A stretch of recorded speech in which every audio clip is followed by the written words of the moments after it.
چکوال کی تاریخ کا سب سے بڑا اور شاندار منصوبہ J7 مال آف چکوال.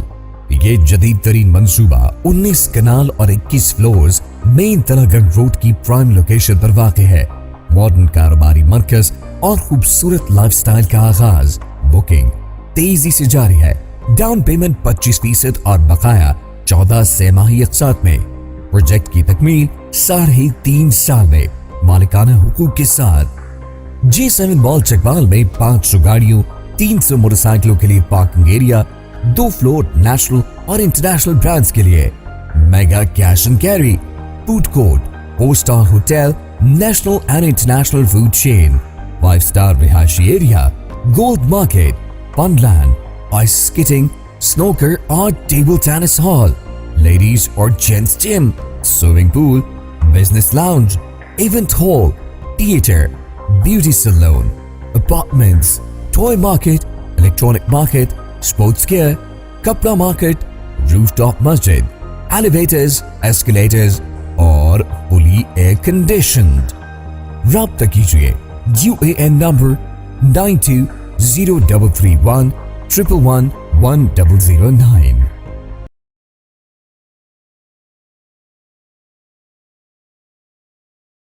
جناب سابق سینیٹر جناب لیفٹیننٹ جنرل ریٹائرڈ عبدالقیوم صاحب کی 3 کتابیں ہیں.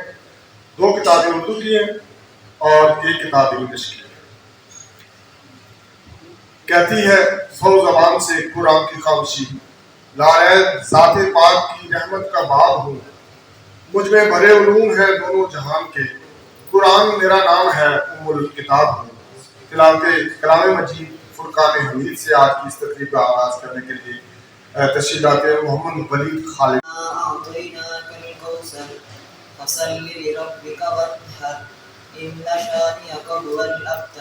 آمنت باللہ صدق اللہ العظیم. یہ سب تمہارا کرم ہے آقا, بشیر کہیے نذیر کہیے, انہیں سراج منیر کہیے, بشیر کہیے نذیر کہیے, انہیں سراج منیر کہیے, جو سر بسر ہے کلام ربی, وہ میرے آقا کی زندگی ہے. یہ سب تمہارا کرم ہے آقا, کہ بات اب تک بنی ہوئی ہے. یہ سب تمہارا کرم ہے آقا.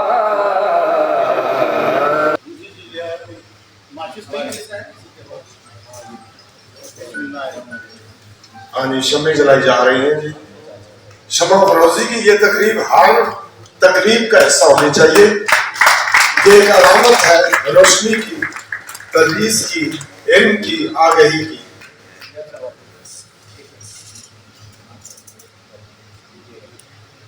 ان یادگار لمحوں کو محفوظ کیا جا رہا ہے.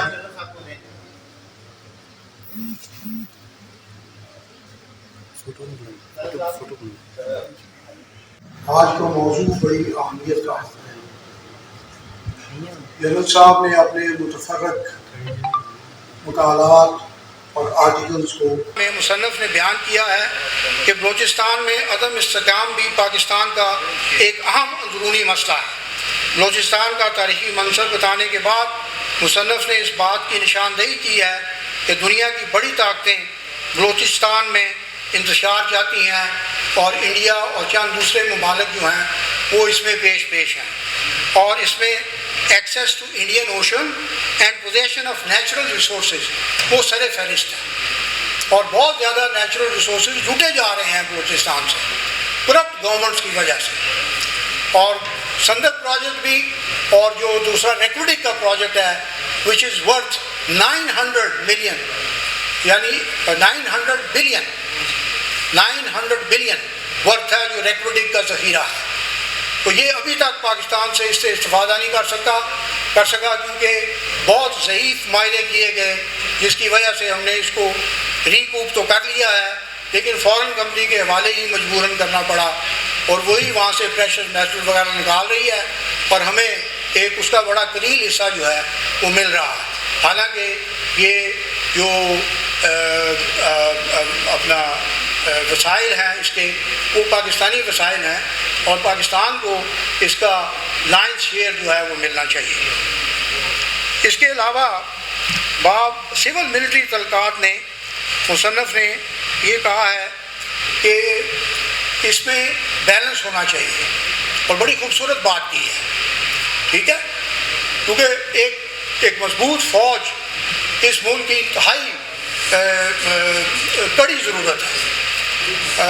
یہ آپ دیکھیں اپنے ہمسایہ جو ہماری ماحول ہے وہ کتنا وہ اگریسو ہے, تو اس کے حوالے سے ایک انتہائی مضبوط فوج جو ہے وہ بہت ضروری ہے اور فوج کے اوپر ناجائز تنقید جو ہے اس کا کوئی جواز نہیں ہے. اس میں ایک چیز جو ہے اس کا اگر میں اضافہ کر دوں وہ ہماری انٹیلیجنس ایجنسیاں ہیں. ان کا بہت بڑا کردار ہے پاکستان کو محفوظ بنانے میں. یعنی ISI کی جو نظر ہے وہ فوج کی گولی سے زیادہ تیز ہے. وہ پاکستان کے کونے کونے کے اندر پھیلی ہوئی ہے اور ان کے ٹینٹیکلز بیرون ملک بھی ہیں اور آپ کو ہر دم ہر وقت جو خطرات ہیں پاکستان کو اس سے بچانے میں وہ مستعد ہے. ISI بھی, MI بھی اور IB سارے جو پاکستان کے یہ محکمے ہیں یہ پاکستان کی حفاظت کا ذمہ لیے ہوئے ہیں. یہ فوج سے بھی بہت زیادہ امپورٹنٹ ہے. تو میرے خیال میں جو انٹیلیجنس ایجنسیز ہیں ان کے کردار کو سراہنا چاہیے اور انہوں نے بہت سارے خطرات سے ہمیں بچایا ہوا ہے. بہت سارے ایسی انفارمیشن ہے جو پہلے سے ISI کے پاس آ جاتی ہے اور ہم جو وقوع پذیر ہونے والے خطرات ہیں ان سے بچ جاتے ہیں. تو قومیت اور اسلامیت میں مصنف کے نزدیک پاکستان کے اندرونی مسائل جیسے کہ بھوک, افلاس, مہنگائی, بے روزگاری اور جان و مال کا عدم تحفظ بنیادی مسائل ہیں. لیکن معاشی زوال کی اصل وجہ کرپشن ہے جس کا میں نے پہلے ذکر کیا. اور افسوس کی بات یہ ہے کہ پاکستان میں ایسے عام ادارے جن کی ذمہ داری ملک سے کرپشن کا خاتمہ ہے, ان اداروں میں کلیدی عہدوں پر فائز افسران نہ تو کبھی کرپشن ختم کرنے میں کامیاب ہوئے اور نہ ہی اپنے عہدوں سے مستعفی ہوئے.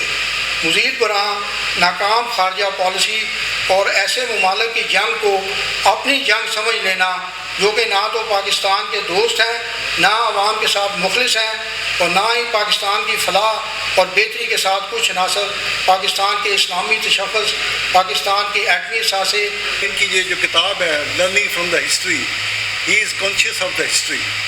تو ایک لیڈر کے لیے جو بنیادی خصوصیات اس ملک کے اندر اس خداداد ارض خداداد پاکستان کے اندر ہونی چاہیے کہ اردو انسان کا رشتہ اس کی دھرتی کے ساتھ جوڑتی ہے, انگریزی اس کی فارن پالیسی کے لیے, انٹرنیشنل انٹریکشن کے لیے اس کی مددگار ثابت ہوتی ہے اور اس کی پرسنالٹی کو شائن کرتی ہے.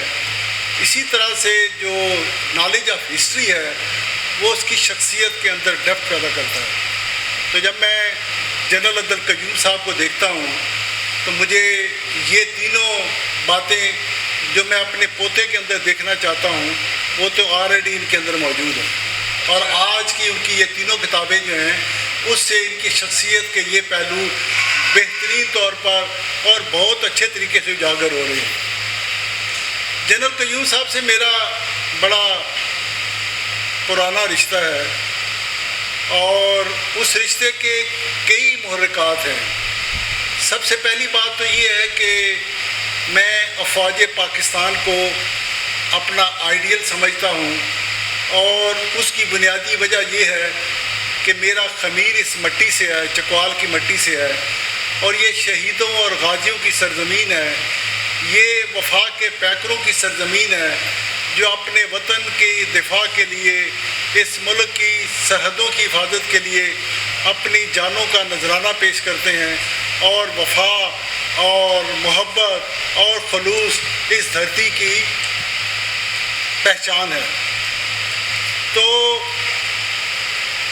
یہ جو پہلو ہے عسکری حوالے سے، اور جہاں میں دیکھتا ہوں کہ افواج پاکستان کے کچھ جنرل جو ہوتے ہیں وہ اس حوالے سے تو بڑے قابل احترام بھی ہوتے ہیں، لیکن کہیں کہیں ان کے اندر عوامی پہلو نہیں ہوتا، ان کی سوچ کے اندر وہ عوامی رنگ نہیں ہوتا، عوامی ڈھنگ نہیں ہوتا، عوامی میل جول نہیں ہوتا۔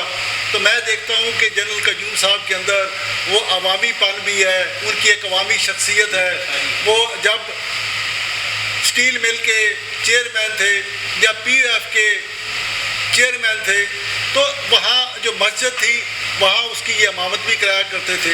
یہ ایک اچھے مسلمان بھی ہیں، پکے مسلمان بھی ہیں، ایک بہت اچھی پاکستانی سوچ بھی رکھتے ہیں، اور ان کی یہ جو کتابیں ہیں یہ اس پاکستانی سوچ کی اور پاکستانی جو فکر ہے، فکر و خیال جو ہے اس کی بھی عکاسی کرتے ہیں۔ اور جب ان کتابوں کو میں دیکھتا ہوں تو میرا بھی اپنا ایک سبجیکٹ ہے، میں انٹرنیشنل افیئر پہ لکھتا ہوں، ڈپلومیٹک سرکل کے اندر میرا اللہ کے فضل و کرم سے بہت اچھی لوگوں کے ساتھ میل جول ہے، اور میں اسلام آباد کی سفارتی حلقوں کے اندر پاکستان کے امیج کو بہتر کرنے کے لیے، پاکستان کے تشخص کو بہتر کرنے کے لیے کام بھی کرتا ہوں۔ پرانی بات ہے، بہت پرانی بات ہے، آج سے کچھ 40 سال پرانی بات ہے۔ اسی دھرتی کا ایک فوجی افسر تھا، وہ بعد میں لیفٹیننٹ جنرل ریٹائر ہوئے، مجھے پتہ نہیں تھا کہ یہ چکوال کے ہیں۔ تو ایسے ہی بات ایک دفعہ کوئی پیشی مجھے بھگتنی پڑی، تو مجھ سے کہنے لگے آپ کے پاس کیا گدڑ سنگھی ہے؟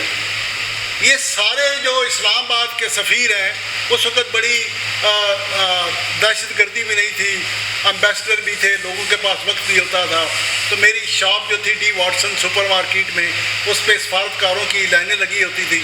تو مجھے کہنے لگے تمہارے پاس کیا گدڑ سنگھی ہے؟ تو میں نے ان کو کہا کہ ایک تو میں پڑھا لکھا ہوں، میں نے ماسٹر کیا ہوا ہے، اور میں انگریزی بول لیتا ہوں، اس لیے ڈپلومیٹ میرے ساتھ آتے ہیں۔ لیکن دوسری بات یہ ہے کہ جتنے میرے رائٹ لیفٹ دائیں بائیں جو دوکی بزنس مین ہیں، وہ سفارتکاروں کو صرف اور صرف ایک بزنس اینٹیٹی کے طور پر ڈیل کرتے ہیں۔ میں ان کو جب ڈیل کرتا ہوں تو میں ان کو ایک پاکستانی ہونے کے حوالے سے ڈیل کرتا ہوں کہ یہ ہمارے مہمان ہیں، میں ان کو اچھے طریقے سے ڈیل کروں۔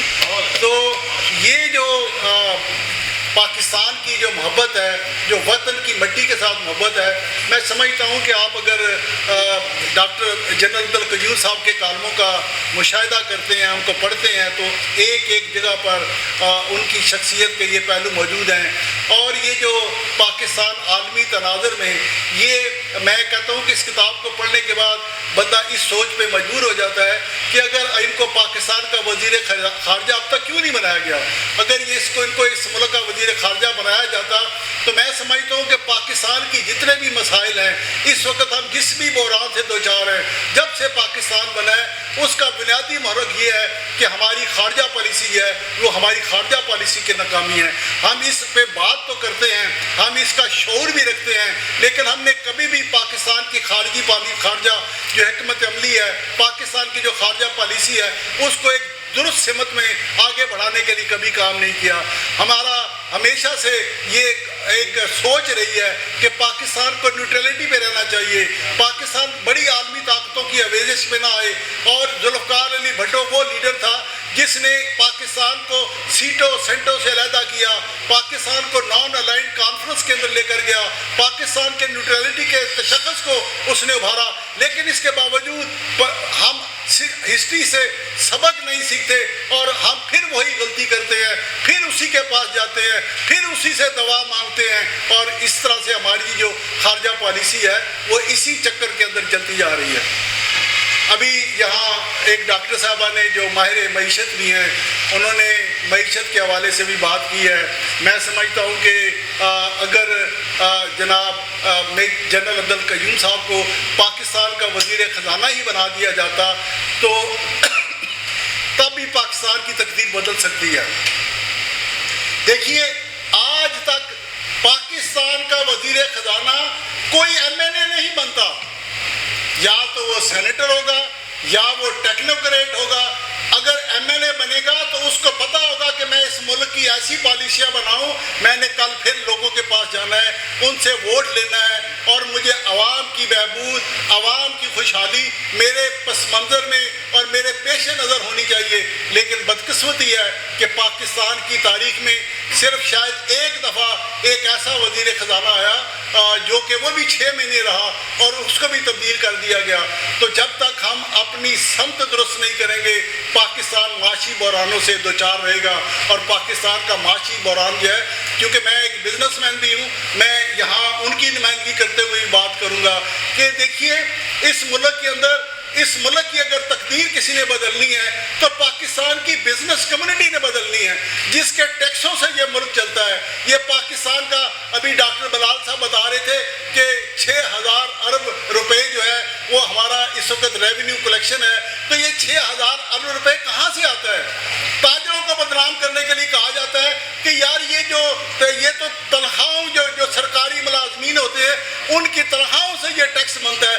بھائی ان کی تنخواہیں کہاں سے جاتی ہیں؟ وہ تو اسی ریونیو سے جاتی ہیں جو اکٹھا ہوتا ہے، اور اسی ریونیو میں سے وہ جو ٹیکس دیتے ہیں وہ بھی ایک پارٹ ہوتا ہے. تو یہ ملک جو ہے، جو اس ملک کو چلاتا ہے بزنس مین طبقہ ہے. اور پاکستان، ابھی ڈاکٹر بلال صاحب نے بھی ذکر کیا کہ سب سے زیادہ ڈونیشن اگر دنیا میں کوئی قوم کرتی ہے تو وہ پاکستانی شخص کی اس خلافوں کی رہنمائی میں میرا نام بھی لکھا جائے. تو میں نے کہا تھا میرا اخبار بھی لیٹ ہو رہا ہے، میں نے تو 2 منٹ ذرا ویسے ہی آگے ڈال دی ہے. تو بہرحال یہ جنرل عبدالقیوم تھا. میں بالکل الحمدللہ یہ شہیدوں غازیوں کی زمین ہے. یہ یوں ہی میں 1985 میں جب یہ اخباری اس میں داخل ہوا تو میرا ورثہ قانون کی بالادستی یہ علامہ اقبال میرے جو مولوی علم دین لطیف ہے میرے والد کے نانا، تو ان کے یہ اس خاندان کے تعلق ہے ہمارا. تو یہ علمی ادبی ورثہ تو یہ ہمارے خاندان کا حصہ ہے. تو یہ میں نے تحقیق کی ہے کہ یہ چکوال جرنیلوں، غازیوں اور یہ بہادروں کی سرزمین ہے. یہ 1994 تک مسلسل یہ آواز آتی رہی کہ یہ شہیدوں اور غازیوں کی زمین ہے. تو جب ہم نے یہ حضرت شاہ مراد و حضرت تقیہ شاہ مراد میں 1993 میں جا کر پہلا وزٹ کیا تو ایک وہ کہتے ہیں کہ اللہ نے ایک کام دینا تھا.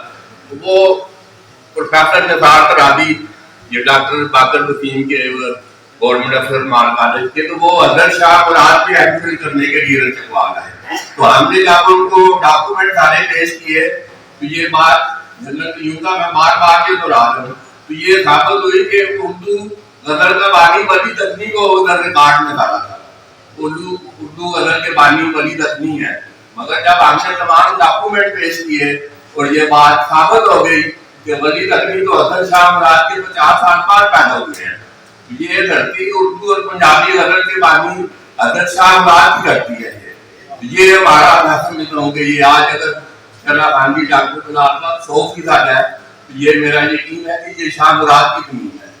یہ علم اور ادب کے ہم وارث ہیں. تو یہ جنرل عبدالقیوم اس حضرت شاہ مراد کی ایک جو میں کہتا ہوں وارثان، یہ اس میں شامل ہے.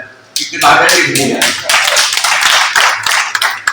کدھر فوجی جیسا باؤٹر اور کدھر یہ علم و ادب کی بات. اور ڈاکٹر بلال نے جو میں سمجھتا تجزیہ کیا ہے، ابھی جو پروفیسر تجزیہ کر رہے ہیں، تو واقعی یہ ہم کیوں نہ کہیں کہ جنرل قیوم جو ہے حضرت شاہ مراد کے وارث ہے.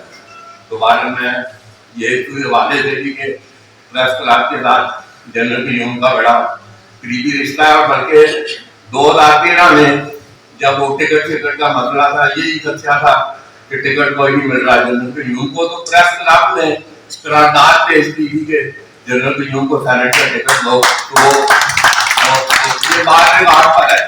تو یہ بات میں ادھر اپنی حاضری کے لیے حاضری قبول پر، بلکہ ان کا حل بھی بتایا گیا.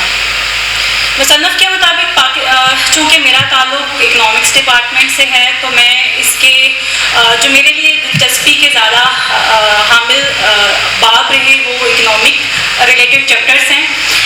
مصنف نے اس اکنامک ایشوز میں جن ایشوز کی طرف اشارہ کیا ہے ان میں لو سیونگ ریٹ ہے, منی لانڈرنگ ہے, اکنامک انسٹیبلٹی کی سب سے بڑی وجہ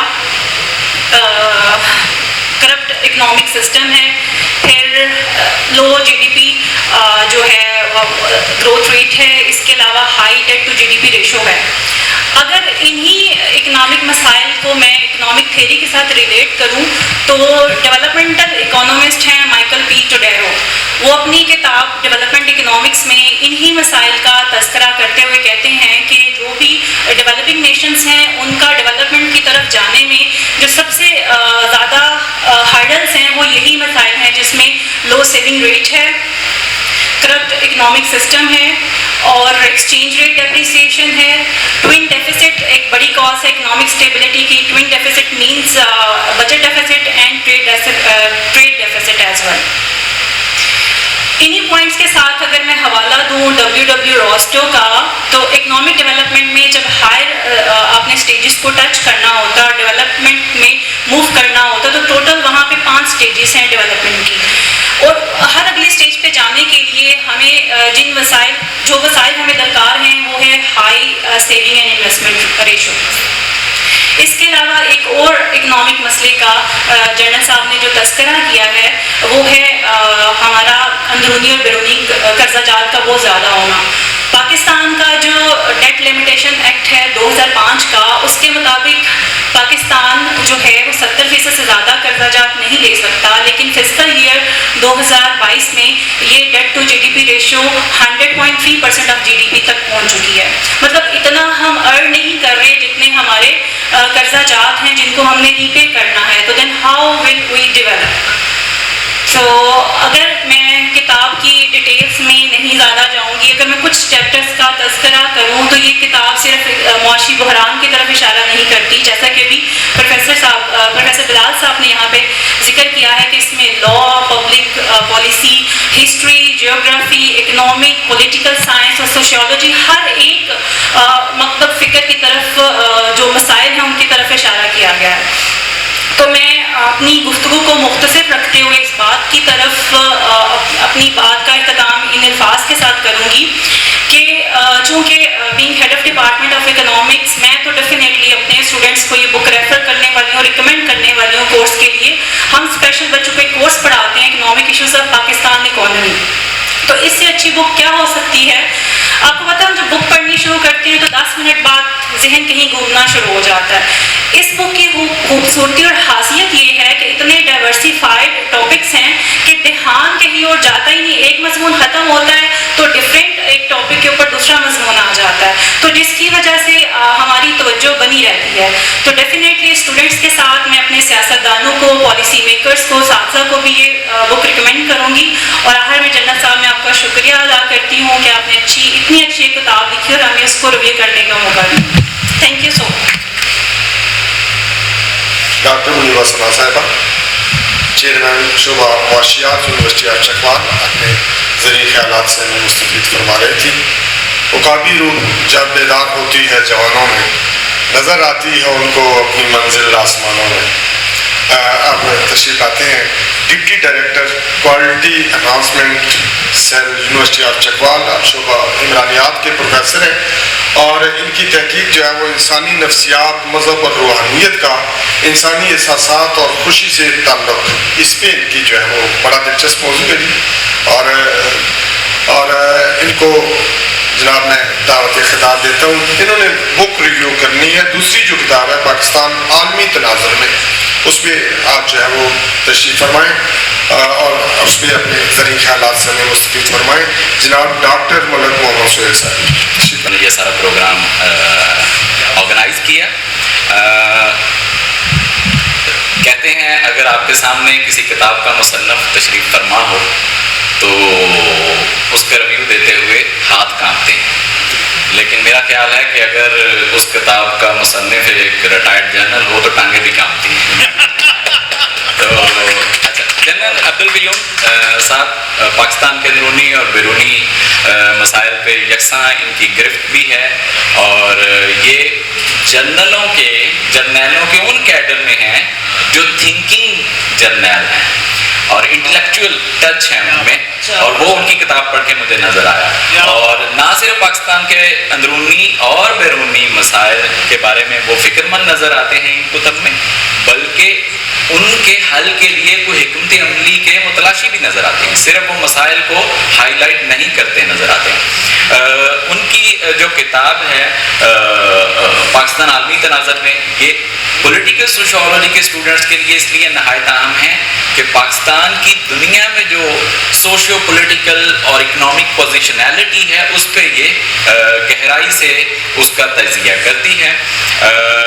جنرل صاحب کی کتاب پڑھتے ہوئے مجھے کینیڈا کی ایک سماجی کارکن ہے، مفکر ہے، نیومی کلائن، اس کی ایک کتاب ہے شاک ڈاکٹرائن، دا ڈیزاسٹر کیپٹلزم، وہ بار بار یاد آتی رہی کہ کس طرح سے عالمی سامراج کچھ ممالک میں بحران پیدا کرتے ہیں.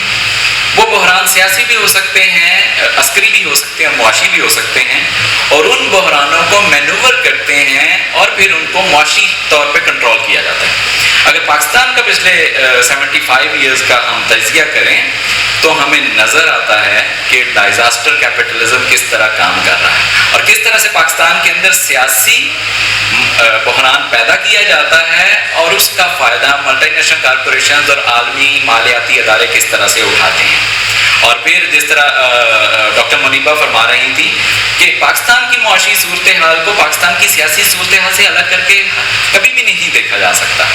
اگر آپ والسٹائن کی تھیری پڑھیں جو کہ ورڈ سسٹم تھیری ہے کہ کس طرح دنیا کی کور نیشنز پیریفری اور سیمی پیریفری نیشنز کے معاشی وسائل کو کنٹرول کرتی ہیں تاکہ اپنی ہیجمنی کو قائم رکھا جا سکے.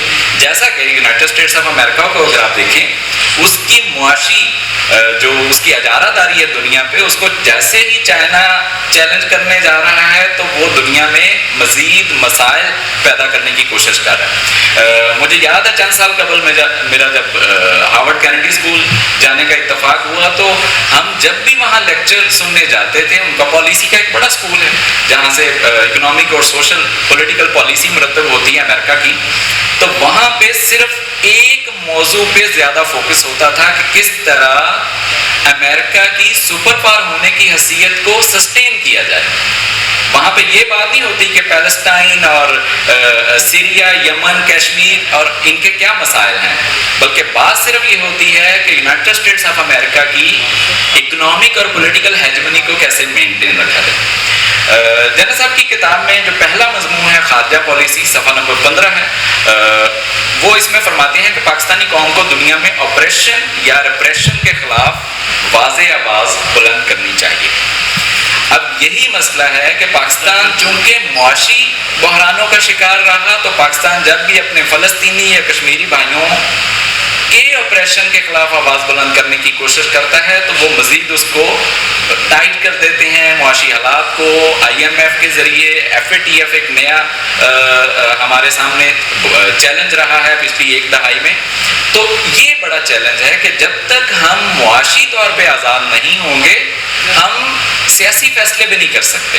جس طرح نہایت محترم پروفیسر ڈاکٹر بلال خان صاحب فرما رہے تھے کہ ہماری انٹیلیجنس ایجنسیز ہمارے لیے نہایت امپورٹنٹ ہیں، لیکن میں یہ کہوں گا کہ انٹیلیجنس ایجنسیز یہ تو آئیڈینٹیفائی کریں گی، اسیسمنٹ کریں گی کہ بارودی مواد کہاں پہ ہے اور کون سے پوٹینشیل لوگ ہیں جو ہمیں خطرات جن سے لاحق ہو سکتا ہے تخریبی کارروائیاں کر سکتے ہیں. لیکن جو آپ کا نوجوان زوال کی سوچ کا شکار ہے، جو آزادی پسندی اس کے اندر نہیں ہے، اور ہمارے ہاں جو ہمارا کوالٹی آف ایجوکیشن وہ امپروو نہیں ہو رہا، تو اس پہ نظر ISI نہیں رکھے گی بلکہ آپ کا استاد رکھے گا. تو جنرل صاحب کو جہاں تک میں نے دیکھا ایک معتدل شخصیت جو میانہ روی کی حامل ہے، جس کے اندر قومی سوچ کا عنصر نمایاں ہے، جو انسان دوستی کے تقاضوں سے ہم آہنگ ہے اور جو ملکی مفاد کو ہر صورت میں مقدم رکھتی ہے. آج بھی یہ تقریب اگرچہ ایک مختلف موضوع لیے ہوئے ہے